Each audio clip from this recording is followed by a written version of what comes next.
This conference will now be recorded. Great. Thanks so much for joining us for, this is incorrect, the FY22 HUD CoC program, how to apply. I'm Sam. I'm the Housing and Community Health Program Director at GWRC. And so, if I can get this to work.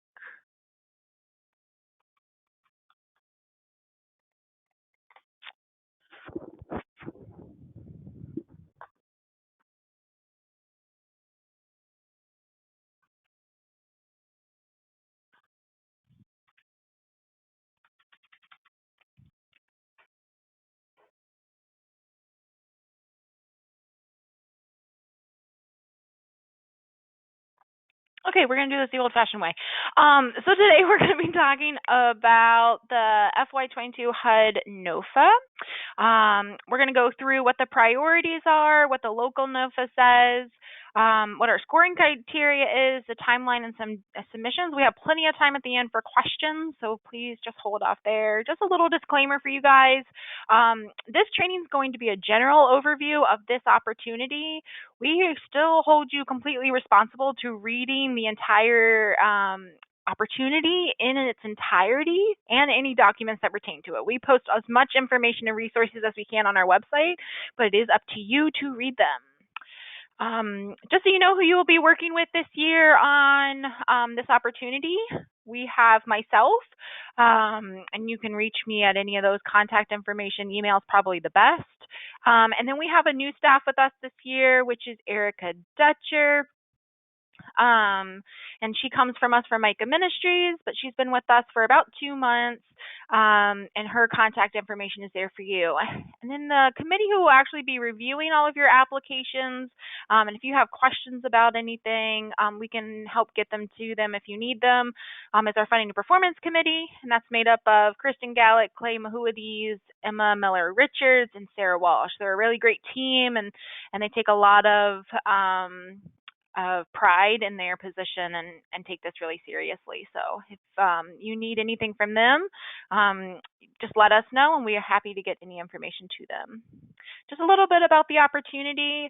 The HUD CoC program is something that we do every single year. It's designed to promote community-wide commitment to ending homelessness, funding nonprofits to do that great work, help provide access to efficient utilization of mainstream resources. We have a lot of information about how you are connected to the rest of the people in our community. And the other big thing is optimizing self-sufficiency. So at some point, we don't want to be in their lives anymore and help them to prepare for that. So a lot of our questions for applicants has to do with these four priorities. For this year's money, we are talking about a renewal of about $444,000. There's also some bonus funds of about $25,000 and a DV bonus of about $50,000. Currently, we have that money distributed across 3 providers and 4 projects, which is GWRC receives a little bit of money for HMIS planning, 2 PSH projects, and then a DV Rapid project. Just what you're eligible to apply for this year in the NOFA is permanent supportive housing. So that can be the 30% of their income goes towards their housing, and the subsidy covers the rest with intensive case management. Rapid rehousing, which is our traditional kind of project for short-term assistance to get people back into housing as quickly as possible. You are able to apply for joint and transitional in Rapid. This is a project in which you provide both transitional shelter as well as rapid rehousing, and there is some stipulations that are covered in the NOFA about what that might look like, but all of the information is in there. You are eligible to apply for support services only to operate a coordinated entry system, and then HMIS lead is eligible to apply for an HMIS project.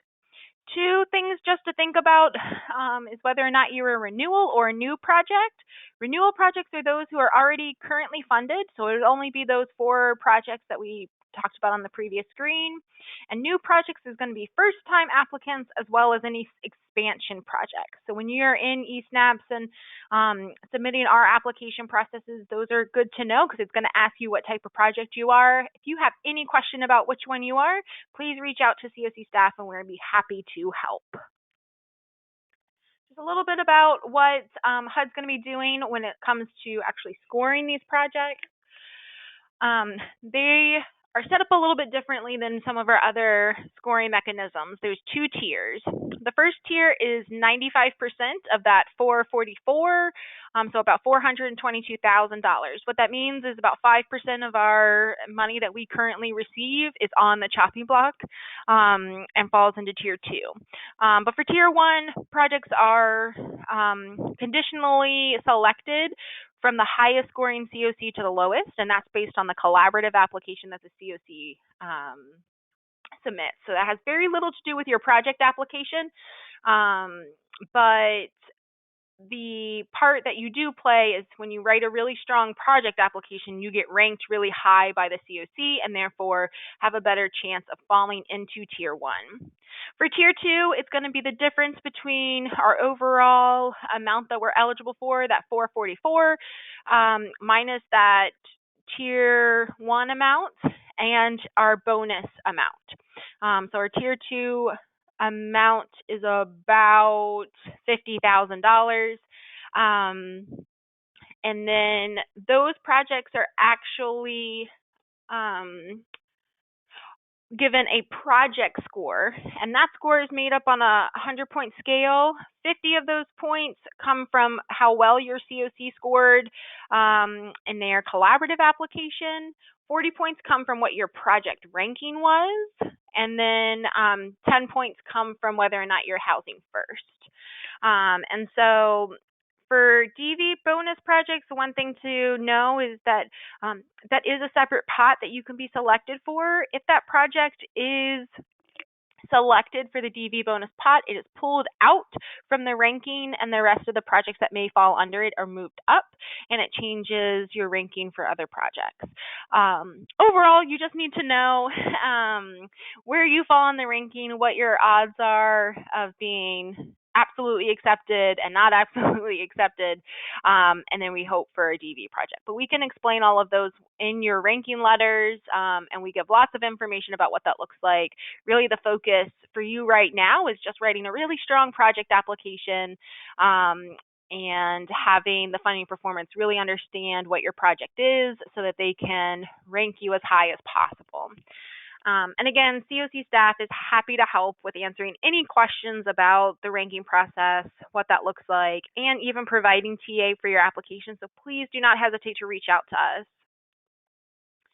I think one of the biggest things that we want to talk about is the way in which funding works for CoC programs. I just want to reiterate that the George Washington Regional Commission is the CoC lead agency and serves as a collaborative applicant, which means that all grantees must go through the process that we're about to go over in order to be considered for HUD CoC program funding. HUD does not allow any projects or agencies that are not the collaborative applicant to apply individually.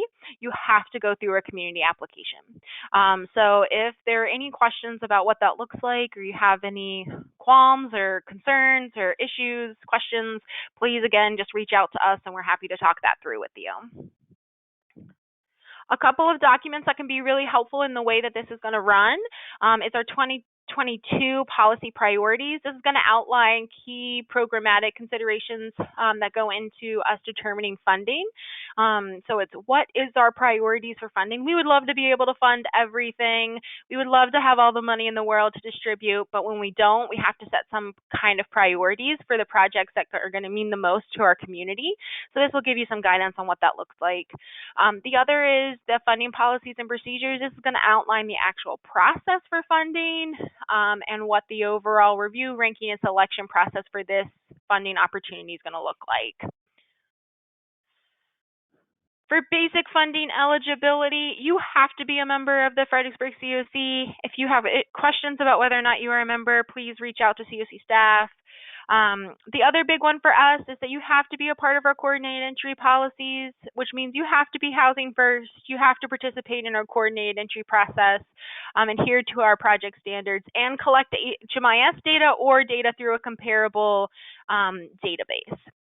And then finally, you have to meet all the funding eligibility requirements of HUD, and those are all outlined in the NOFA in particular. Again, this is why it's really important for you to read the HUD NOFA in its entirety, as I'm not covering all of the individual eligibility requirements of the specific funding, but more the process by which you get included into the community application.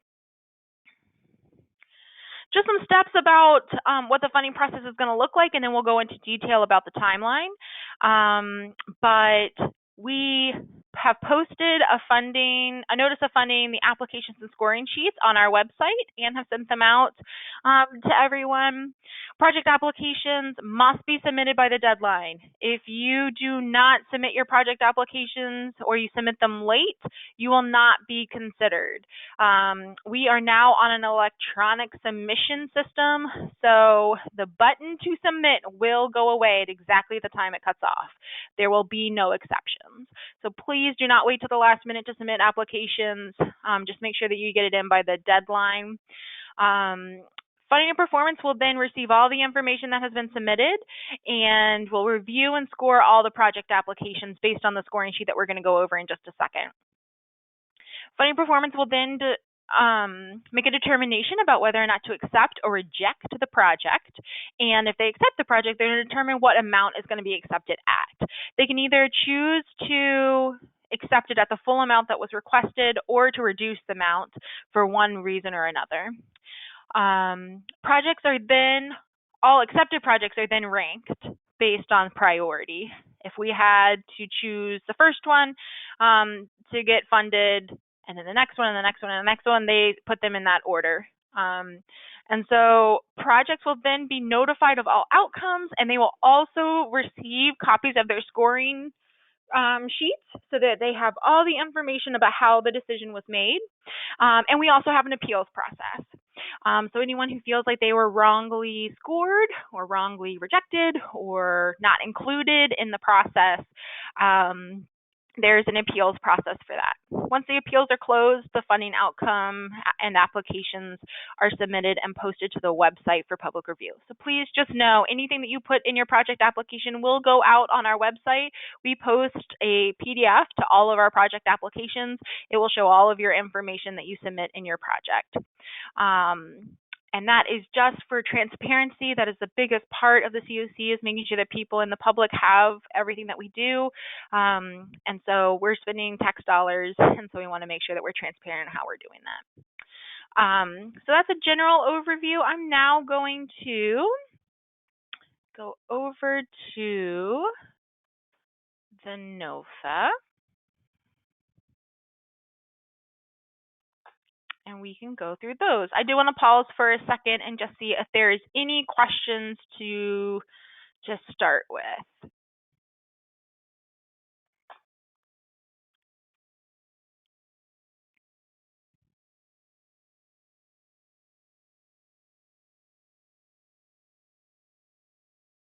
Okay, let me pull up this NOFA for you, and hope it gets bigger so we can see it really well.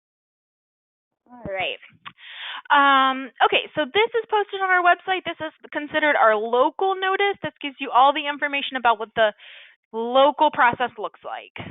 This is separate from the HUD process, which the CoC completes on behalf of the community, but your biggest piece is just the local competition.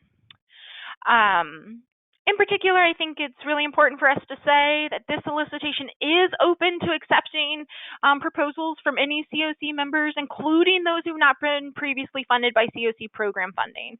We love to have new applicants. We do not want to continue to fund the same people just because they're the people who apply. So we love to have new projects, especially as we get more and more bonus funding. We want to have that open opportunity and have a competitive process for funding. So if you're on the call and you haven't received funds before, please consider applying with us if you have a project that you feel is eligible. Just going to give you some information about what's an eligible project, which we went over just a few minutes ago. I'm going to keep scrolling down. It gives you all the details about what projects are eligible, the amounts of the funding, which we went over.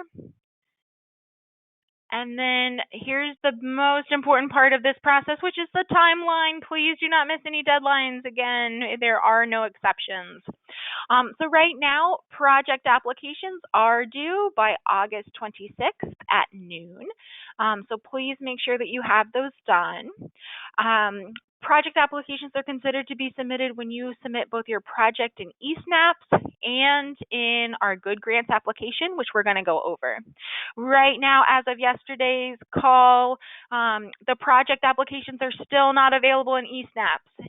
The CoC will continue to monitor that process, and if it gets too close to our deadline, we may change what a completed application looks like to make sure that we are being fair to you guys. But just know right now we're still expecting both eSNAPs and the supplemental applications and Good Grants. We hope to have an answer to you guys by the 7th of September, so you don't have to wait very long to know what the outcome of your hard work is. Appeals will be around the 9th. You will have an opportunity if the finding performance thinks you can make your project application that's submitted to HUD a little bit stronger in case you're in Tier 2.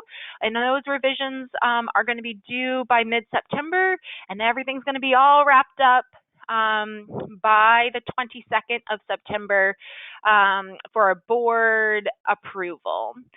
It'll finally be posted by the 28th and submitted to HUD by the 30th.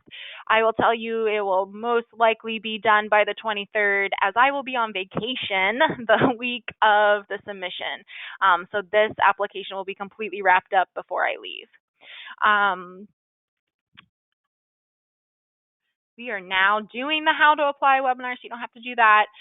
For what submission details look like, I have the link here for you for eSNAPs. If you are not already registered, go ahead and get registered so that that's not an issue for you. Supplemental application is through the platform that we have been using for quite a few number of applications now, at least over the last year. And we'll go through what that looks like. But again, all project applications are due August 26th by noon to be considered. And then there's additional information on what application revision and the appeals process. Our entire appeals process is also on our website. At any point, if you have any questions about anything, you need TA for your application, you want to think through a question, you want to work through anything, CoC staff is here to help. We want to make this process as easy for you as possible, and we want to be here to help and make sure that our community has strong applications, strong projects going into the national competition. It is less about competing with our locality, other locality partners, as it is competing with the other localities across the country. So we want our entire package to be very strong. So please do not feel like you're bombarding us or it's not a question that you can ask. This is not a traditional kind of funder grantee relationship where we want to help you write your applications. Like, let us review them for you. Let us help you do that. But we can't do that if you don't tell us that's what you need. The best place to reach out to us, I can tell you my inbox gets bombarded. Erica has just started and hers is already getting bombarded. The best place to email us is funding@fredericksburgcoc.org.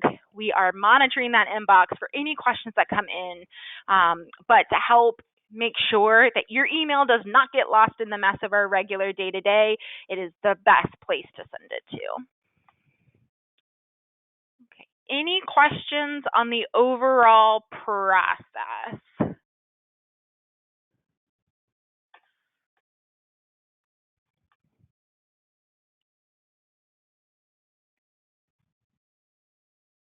I'm going to pull up our website here so you can see what it looks like and where to find all the additional information, and then we'll go through the applications and the scoring sheets.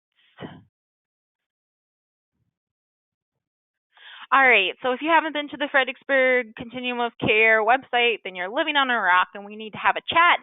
But anything that you ever want to know about the CoC is on this website. And for this funding, the best place to go is to funding. You'll see down here that we have all the information about the regular CoC program. I think it is also of note right now that we are running two opportunities at the same time. So we have our regular CoC program competition, which is what we're talking about right now. But we also have a special CoC program to address unsheltered and rural homelessness.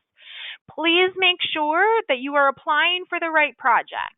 Right now, in Good Grants and in eSNAPs, both projects are running at the same time. Please make sure you apply to the right project. If you have any questions about which one you want to be under, please let me know and we'd be happy to help. But I would hate for someone to get missed because they're either mixing up dates or submitting to the wrong place. So just make sure that you're choosing the right project. I know they have very similar names and very similar projects being funded, so please just be really careful of that. Any information about the FY22 program competition is available here. You'll see that general HUD NOFA, the local NOFA, links to eSNAPs and to Good Grants to submit your applications. Big bold letters, August 26th at noon. Please do not miss it. And then you'll have PDFs of each of the supplemental applications and scoring sheets. If you need a Word version to help write your narrative, please let me know. I am happy to send it to you. Please do not try and make extra work for yourself in copy and pasting to a Word document to be able to do it. We can send those to you. We can make those available. The only thing I will say is when this was posted, the amounts were not known. They are now known, and I will be sending out a news blast today to make sure everyone is aware of them. And the amounts that we talked about this morning in the slideshow will be the correct amounts. But the only thing that we are currently checking on to make sure that they have remained the same as the narrative questions just came out yesterday is the DV supplemental questions. So if you are working on DV supplemental questions, please hold off just a second so we can make sure that you're not doing more work than you need to. And then we will email out that they are all correct and as posted. But if you click on any of these, they will be able to show you the supplemental application. All of your applications are here. We strongly encourage you to copy them in Word so that you can save your work, even though Good Grants does save, but use a Word document, be able to format it, get your word count the way you want it to be, and then post it over. But anything that you need here, just know you do ultimately have to submit them in Good Grants. Do not send me a Word document. But if you have any questions on that, we can talk about that.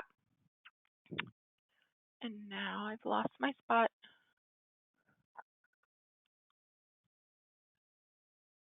Here we go. Okay, so each of the supplemental applications are here.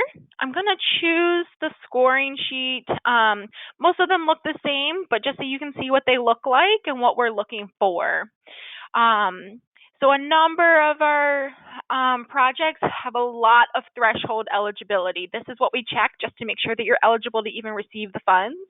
And this has nothing to do with your application. We ask lots of questions about your application to figure out if you meet these, but this isn't something that you actually have to fill out. Now, when it comes to the scoring sheet, this scoring sheet is much larger than it was 2 years ago. So we were asking for a lot more of our projects to make sure that they're high-performing projects and they're good projects to fund. In particular, for our permanent housing projects, as it is a HUD and CoC priority to prioritize anything that increases affordable housing and permanent housing, you do get an extra 2 points for being a permanent housing project. If you serve a population that is a highly vulnerable population, that could be anything from domestic violence to substance abuse, mentally ill, chronically homeless, an unsheltered population, criminal background, someone with lots of barriers, then you also get a point for serving a prioritized population by the CoC and HUD. We then have these questions map right over to the supplemental and HUD application, so these should not be of a shock to you. I think this is a great place to look at to figure out how would you score yourself in your narrative.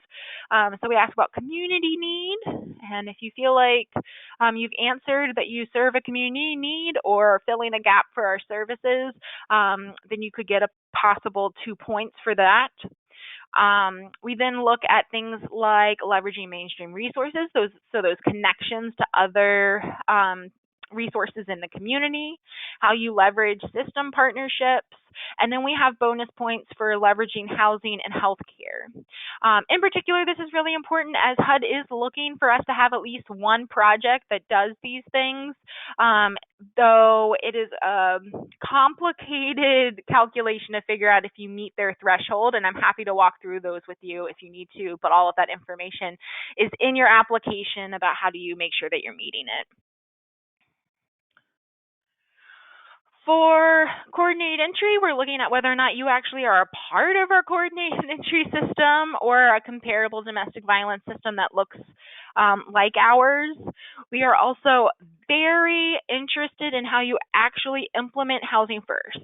Saying that you are housing first is not enough. We want to make sure that you're actually moving people, you're not screening people out, and that you're not terminating people from projects because of high barriers. So there's 6 total points for housing first. It's a very important philosophy for us, and that's why we've given it so much emphasis on your scoring. Racial equity is also very important for us, and so we are looking to see what you've done for analyzing your projects and actually taking steps going forward. So there's a lot of questions there about that. HMIS in a comparable database should be an easy one, especially for people who are already within our system.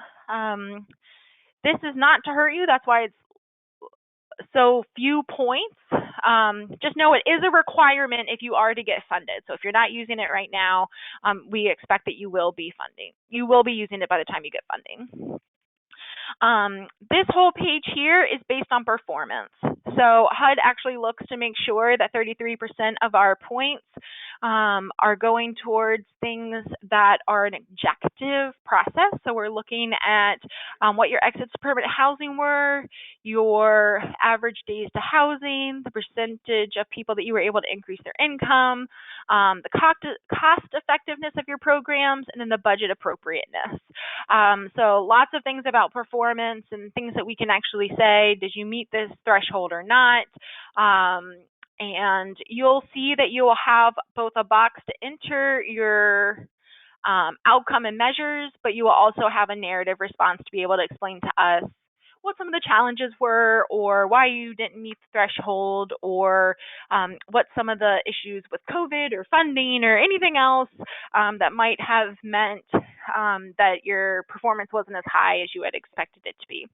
So we have tried to be really flexible. It's not just about the number, it's about some of the other things that come along with that, but you'll have opportunity to provide us with both. And then we also look at how ready you are to administer a HUD project.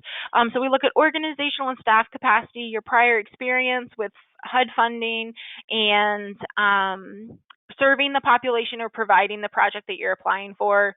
If you have any unresolved monitoring findings, we take that into consideration, and then spending rates. If you did not fully expend your last grant, then especially for renewal projects, this is something we take into consideration. We do have 3 more points for domestic violence projects, as we want to make sure that all of our domestic violence projects are trauma-informed and victim-centered, and that we're taking into consideration the safety for survivors. So overall, you'll see that a total points for a non-DV project is 45, and total points for a DV project is 48. And so you will be scored out of those amounts. Any comments that they have will be put down here at the bottom, and any changes that you need to your project application in eSnaps before final submission by the CoC will be provided to you. You will be provided a letter that says your ranking, whether or not you were accepted or rejected, and any contingencies to that approval or changes that will be needed. That will be attached with your full scoring sheet and provided to you from Funding and Performance following their review. Any questions on the scoring sheet?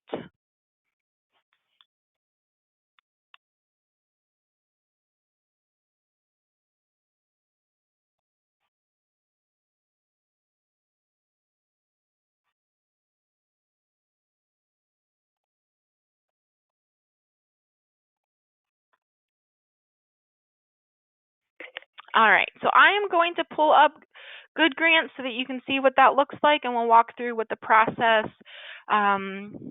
for that is.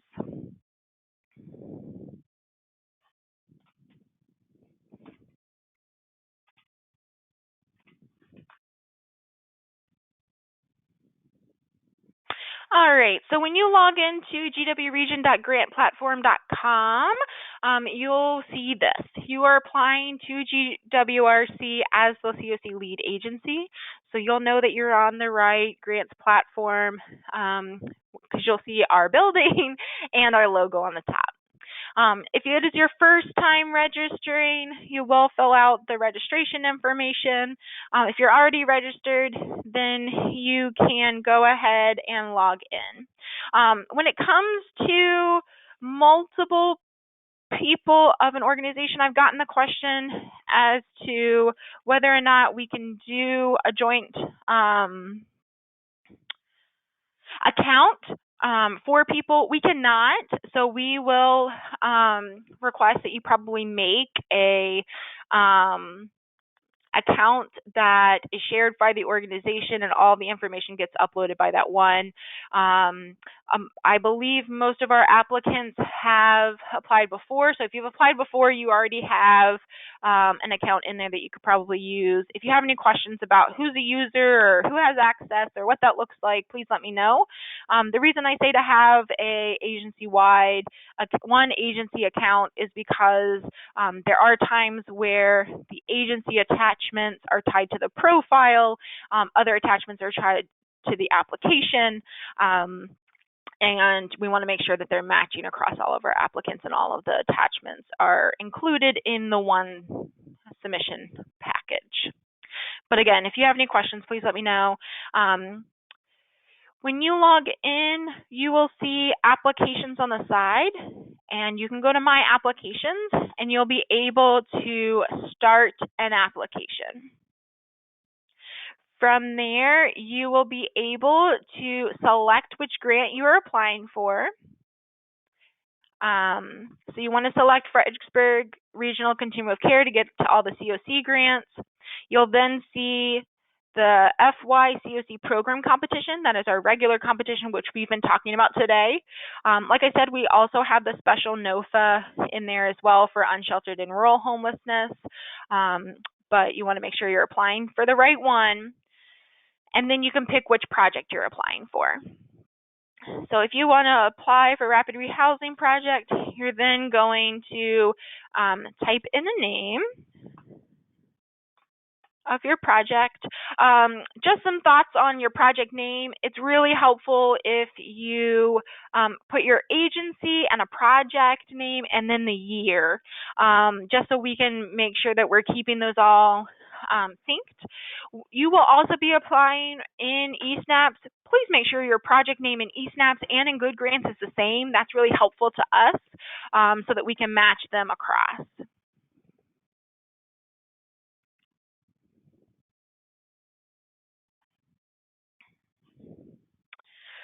Once you go through, you'll be able to finally get to this information, and you'll start to put in your project contact, and all of your applications are coming. All your application questions that are apply to your project will be here. I'm seeing there might be a few issues that we just need to work through. So I'll test run this and just make sure that it's all correct. But you'll be able to just see all your projects come through and all the questions that you're required to do. Not sure.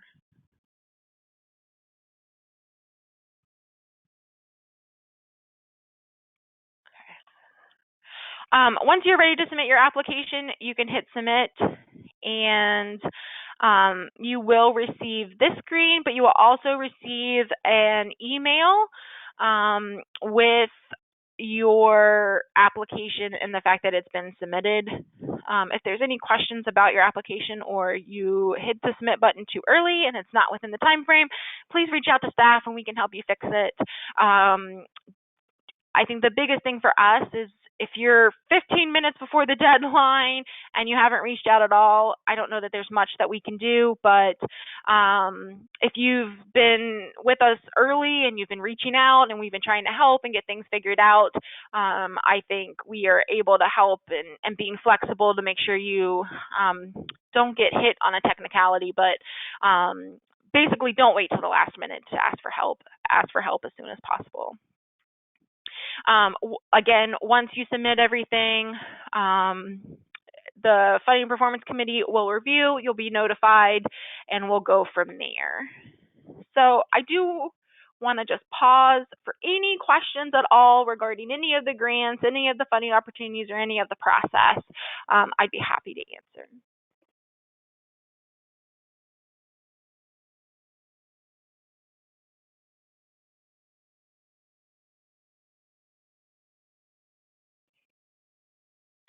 All right. If there are no other questions or you don't feel comfortable asking them here, please reach out to us at the funding@fredericksburgcoc.org.